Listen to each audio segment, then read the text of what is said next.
Welcome to the E3 podcast, where it's our mission to encourage any leader, business owner, or CEO to tap into the untapped potential for growth by educating and empowering entrepreneurs and community leaders who want to be part of the business buzz by using wisdom, passion, subject matter expertise, and meeting owners where they are. Now here's your host, owner of With Purpose, Chris Aird.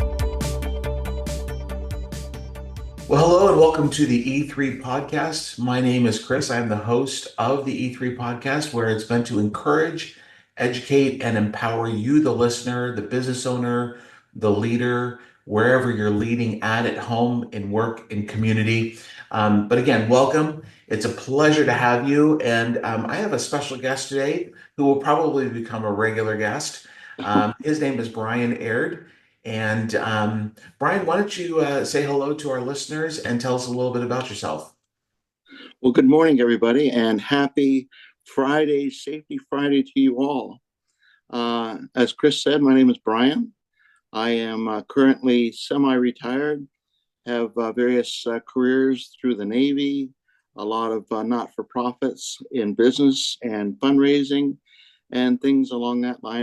And along with that comes a variety of experiences, and that's why we're here today, is to talk about your favorite subject and my favorite subject, safety. So, Brian, you're OSHA certified, is that correct? OSHA 30, which is a construction module for OSHA. They have a number of modules that are for various segmented industries in our communities, but this one is OSHA 30, and it's for construction. But in our podcast today, you can talk about some of the certifications and or the OSHA safety measures that most business owners should be taking within their own line of industry. Is that right? That's absolutely correct, because safety is an issue that is just runs along all industries and is an expectation, but it's also something to protect the businesses. So what are some things that, when you say safety is an issue, probably I would assume most people don't take it seriously until it happens, right? So that's it. Mm-hmm. Good. So what would be first of all, where does a business owner need to start? Let's say that they've been in business, doesn't matter for how long, but let's just think about the business owner. Where would they start to become either safety compliant and or protect the client or their employees? If I could, just for a moment, as kind of a jumping off point, whenever we get into a vehicle, we immediately become safety conscious, if not even before, by checking out the car and making sure everything's okay. But one of the first things that normally we do before even starting the engine is we'll put on that safety belt. That's not only designed by law, but it also protects you and those that are passengers within you, your loved ones, family members, business associates, whatever the case may be. That's really what safety is all about, is just doing the basic, incredible things that keep us safe from potential harm. I like that. So we even have newer vehicles today that have extended safety features to them. Sure. So using this as a springboard, if you will, what are some things that we need to be mindful of in our businesses when it comes to safety? When I was involved with business, one of the scariest scenarios that I could think about happening to my business was, what if OSHA shows up? Mm. And with this new position that I'm in as a safety coordinator, I realized that safety with OSHA is not a punitive measure. It's not there to penalize you. It's there to protect you. So for the average small business owner, moderate-sized business owner, it's important to make sure that you and those that you send out to represent you and do your work are monitored with safety in mind. And even when you're at home, if you're working from home and you're on the clock, safety measures always apply, even when you're not on the clock, of course. Right. So one of the common accidents that can happen at home or at the workplace is what's called slip, trips, and falls. And if the area is wet, where you get your coffee, we all live on coffee for the most part, where you get your coffee and there's water on the floor, or a rug that is frayed and has turned upwards is a slipping point, a tripping point. Boxes that are not stored away from aisleways, things along that line, those are safety hazards. So the best thing that a small business or moderate sized business can do is think in terms of, are there safety hazards here? Are there frayed cords? Are there tripping hazards? Are file cabinets properly stored, have the files stored within them? When carrying boxes, make sure that your pathway above the top of the boxes is clear to prevent any injuries. So it's small things like that, but those small things can add up to big expenses and actually hurt people in the process. Absolutely. And now that you're saying all of this, there's at least a dozen people that I know that are small business owners, work from home, and or have a small business office somewhere, and their business has been debilitated because of something that has caused the business owner harm because they weren't fully paying attention. So back to your safety measures in your car with a seatbelt or a safety harness or something like that, it is absolutely like it's imperative that we are paying attention kind of as an inspector when we enter a home, even though it is a work from home place, but to inspect it as that, or Correct. when we're going into it. How do we help get the business owner into that type of mindset where they're thinking about kind of safety first and then that of those people that are going to be in there? I think awareness through vehicles like the podcast, through newsletters where people are talking about safety issues, reading up, knowing the importance of safety in the workplace is important. And of course, the internet is a wealth of information, not only from OSHA's perspective, but other business owners. They can share their horror stories because something fell literally between the cracks or something to that effect. Now, I know that you're certified for construction. You said OSHA 30. Is that right? Correct. Okay. So I would assume, but we all know what happens when we assume. I would assume that those types of qualifications that you have could be transferable to a typical small business owner. Is there a truth to that? That is correct. You're absolutely right. So is it a fair statement to say that a small home-based business or even a smaller business that has an office outside of their home, should we expect OSHA to pop in at any given time? It's always a possibility, but probably not. But it's like an umbrella. The moment you don't take your umbrella, sure enough, it's going to rain. It's like Murphy's Law. Sure. So it's important to anticipate that, but it probably won't happen unless something triggers a visit from OSHA. And one of those triggers might be someone seriously injured. Someone may lose an eye. Mm. If they tripped at a office setting, tripped over a box, and something was protruding, or they lost an eye, that will trigger probably an OSHA investigation because it's usually either death, a loss of a limb, loss of an eye, that type of thing. Okay, so you may not know the answer. I'm willing to find the answer somewhere if you don't. Is that triggered, that OSHA investigation, is that triggered because someone goes to the hospital? Is a company required to report something of that nature? That is correct. There Okay. are four OSHA forms that, in the event of that type of injury, an OSHA form needs to be generated. Plus, if workman's comp is involved, if somebody is injured and they can't report, then that involves medical personnel who I believe, I'm not sure about that, would need to generate something to OSHA because they keep track of these statistics. OSHA does? Yes, absolutely.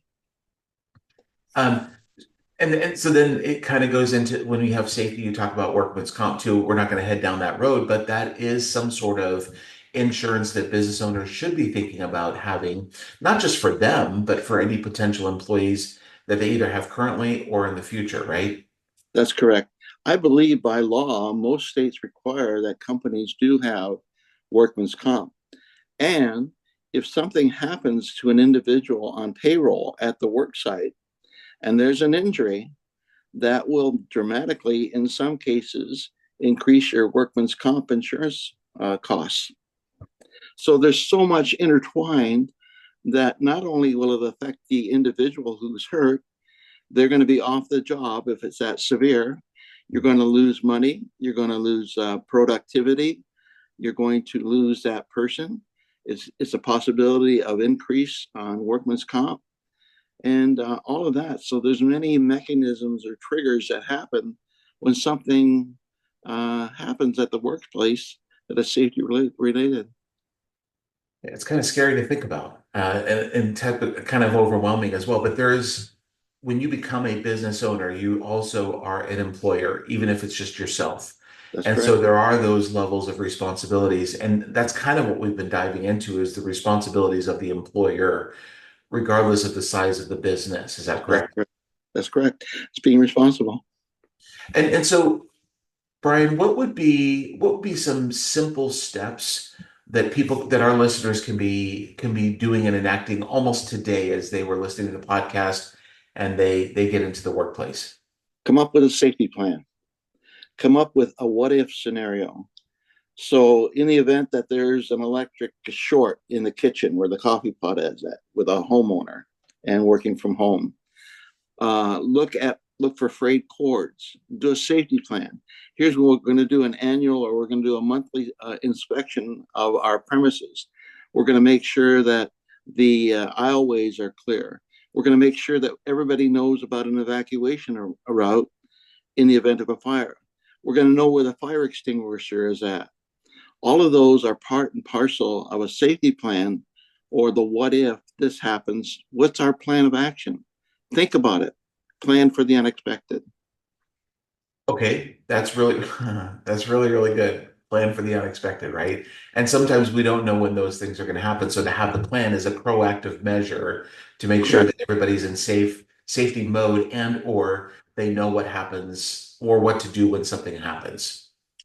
Yes. And for example, the safety plan where I'm working currently has a number of modules that they address. Of course, being more of a construction business, there are certain modules that wouldn't necessarily equate to a small business, such as forklift operation, uh, PPE, which is personal protective equipment.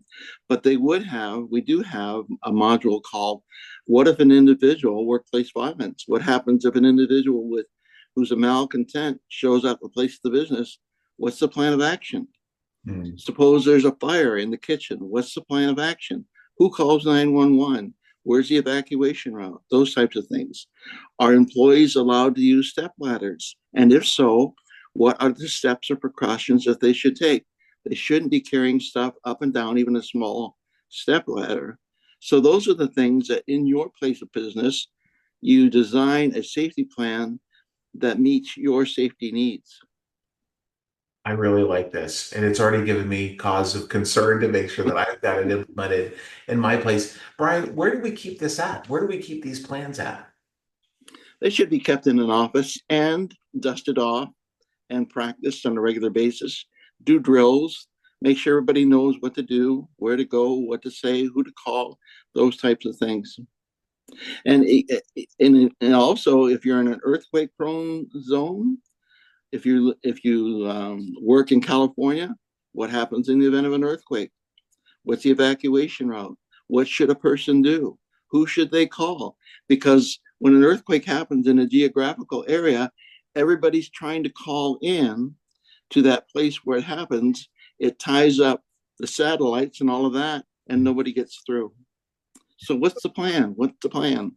Quick story on that. Where I live, just earlier this week, we had a significant, what they call it, a significant weather event. And there was an actual tornado that formed miles, just a few miles away from where I am at. And it caused me to think as soon as I got that warning, well, okay, so this is the first time I've been here.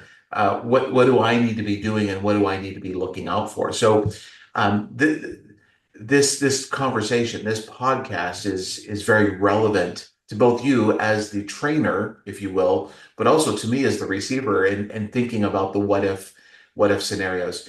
Is So it needs to be posted, I'm assuming posted in public for everybody to see. Not the safety manual. Okay. That can be put on a shelf, but then brought out on at least a monthly basis and go over an individual module, go over the safety plan, and conduct some drills. Okay. The safety manual, is that something you can purchase? Is that something that gets created? I'm sure there's templates online. I know your company has an individual that can help formulate that given their experience. But yeah, the main thing is get it done and practice it. Make sure that it's not just some stagnant or a static document, but that it's alive and vibrant and real.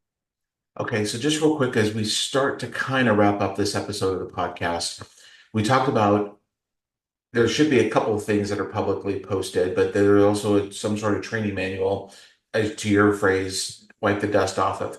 But we also haven't covered this, and that's we should be, if I'm not mistaken, we should be keeping records of work-related injuries as well as illnesses that are work-related. Is that right? Good point. Good point. And that's what I had on my notes here to discuss. One of the modules that we just recently went over was document, document, document. You can't document enough. If it wasn't documented, if it wasn't put down on paper in a spreadsheet, pictures, the whole 9 yards, you'd have a hard time proving that it actually happened. So when you have those safety meetings, document, document who's in attendance, document what topic was covered, document the policy and the procedure involved with that particular safety measure, so that if, unfortunately, and that does happen, if you need to go to court, you've got documentation to show that those are the measures that you took safety seriously, and you actually have documentation that shows that. I'm just thinking of this, that most people probably think that they're okay after a situation has happened, and it probably doesn't need to be documented. I would assume that that is a pretty significant, um, like that happens quite regularly. How do you, as someone who is kind of the gatekeeper of this information where you work, how do you make sure that people are properly, um, either A, advocating for themselves and or for the business? Education, Okay. education. The particular place of work, the business, they need to embrace fully the serious topic of education. I had something else on my mind that, oh, yes, if another a good thing to do is to share with your staff or yourself what's called a near miss. A near miss. If something almost happened, if perhaps somebody was on a step ladder and they missed the last um, rung of the ladder or the last step of the ladder, document that as a near miss. This could have happened and learn from that experience. Don't make it punitive for the individual reporting that incident, but make it a learning experience. What should have we done? What should not we have done? And document that as well. And that shows whoever comes to visit your place of business, or if ever there's a serious accident, shows that you had established a plan, policies and procedures, you had a regular educational program, and you documented everything, including possible near misses. I was just shared of a situation that took place from someone I know where that actually happened to somebody. Nobody thought it was ever going to happen to them. And this person apparently was going up a ladder with stuff in their hands and fell off the ladder. Mm-hmm. And of course, we all know that workman's comp is in there. But then again, how do we advocate for that training? How do we advocate for that education? Meaning if nobody within a day or a week is providing that training, how do we get it? Well, it starts at the top, starts with leadership, and that leadership needs to embrace the seriousness of this issue. And then it needs to not trickle down, it needs to flow down. And Mm, people need to get it, and they need to be involved, and they need to know the seriousness of the situation. You talked about workman's comp. Workman's comp is expensive. yeah. People aren't at work. Profitability is affected. The job's not getting done. Your business is not getting done. And the reputation of the business could be in fact because you weren't able to provide the service that the customer wanted because of staff.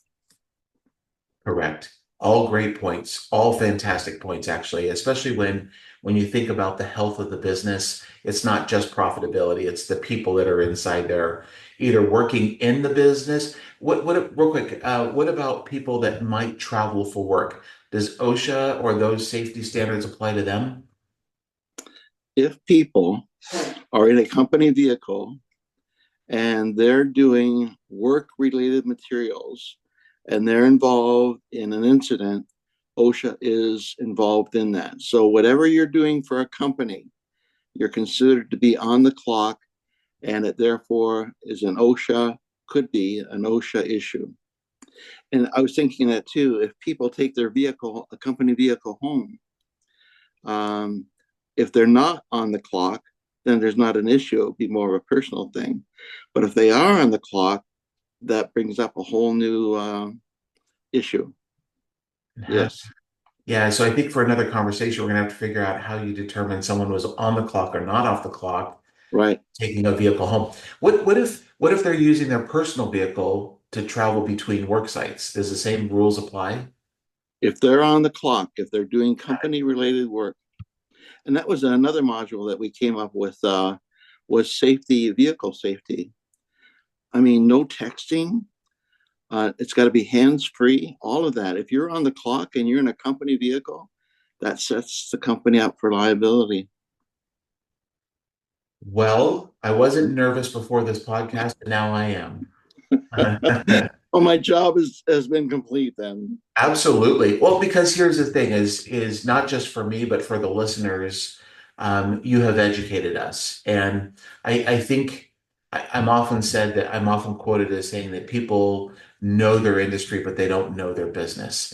And this is a key aspect that I'm still learning about business. That's why I've got you on this call. But it's really important, regardless of the industry that you're in, regardless of how many employees, or it's just you, that we are all practicing safety, because there's not just workman's comp, there's short-term disability, and there's a slew of insurance Correct. carriers out there that will cover, but it's going to cost something. And here's the other thing I'm very well aware of, but you can confirm this for me, is if we have an incident, it can potentially raise workman's comp rates. It might put us a little bit bigger of a blip on the radar for OSHA, right? Am Oh, I that is correct. Yes. okay? And then you've got a host of things that are a part of that domino effect. So really, what is the statement? An ounce of prevention. It's worth a pound of cure. Well, there you go. There we go. Any other things that you want our listeners to know as we wrap up this session of the podcast? No, I just think I think the audience has gotten the message about the importance of safety and your insightfulness as well. So thank you. Well, I appreciate you, sir, your insightfulness, your level of education on this, your subject matter expertise. I mean, you're certified through the construction, but it applies across all industries as well. That's correct. So Correct. thank you for being on the E3 podcast, Brian. I appreciate you, sir. My pleasure. Thank you. And for our listeners, if you've got questions, comments, let us know. You've got our contact information on the platform that you're listening in on. Feel free to reach out. We certainly can offer some experience, some standardization, if you will, some training and education here at With Purpose. But at the same time, as Brian has mentioned, you can certainly Google some things, and OSHA.gov, is that the website as well? That's correct. Yep. OSHA.gov, so OSHA.gov. Right. Right. Okay, very good. Well, thank you again, Brian. I appreciate you being on the E3 podcast. And to our listeners, I hope this has been, again, I hope that this has been tremendous value for you. And I look forward to hosting the next episode of the E3 podcast, where our goal is to educate, encourage, and empower you, the business owner, the leader, the community leader, the listener.